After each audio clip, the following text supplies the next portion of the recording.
చిన్నగా పసుపుతో గౌరమ్మను చేసి తమలాకులపై అలా ఉంచి చక్కగా పేర్చిన బతుకమ్మను అలా నిలిపి చప్పట్లతో మనల్ని మనం మరుస్తూ ఆ పాటలో ఆ లయలో పదం పదం కలుపుతూ అందంగా వేసే అడుగు ఆ నృత్యం మనం బతుకమ్మకు ఇచ్చే ఓ చిన్ని కానుక. అందుకే బతుకమ్మ మన ఇంటి పండుగ.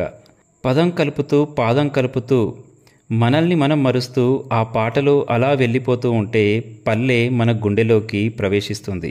ఎందుకంటే పల్లె కదా మనిషికి జీవనాధారం. పంచభూతాలు ఎలాగో పల్లె కూడా అచ్చు అలాంటిదే. పల్లె లేకపోతే బతుకమ్మ ఇంకెక్కడుంటుంది? పల్లెలో ఉన్నంత స్వచ్ఛంగా బతుకమ్మ ఇంకెక్కడ కూడా ఉండదు. అలాంటి బతుకమ్మపై ఓ చిన్న కవిత.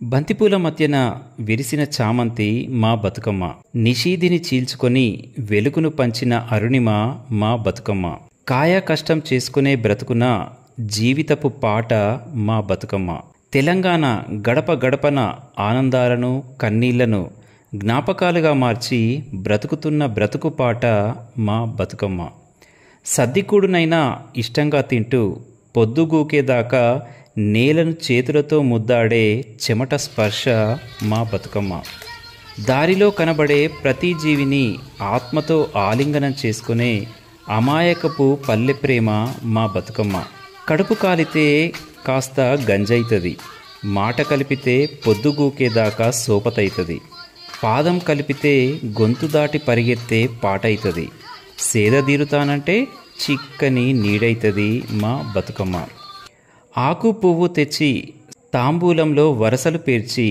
జీవితపు మలపులన్నిటినీ రంగుల పువ్వుల మెట్లుగా పరిచి ఈ బ్రతుకు నీదే అంటూ ఈ మెతుకు నీదే అంటూ పంచభూతాలను ప్రేమిస్తూ గౌరమ్మను సాగనంపే బ్రతుకు క్రతువు మా బతుకమ్మ, ఆ ప్రకృతి ఋతువు మా బతుకమ్మ.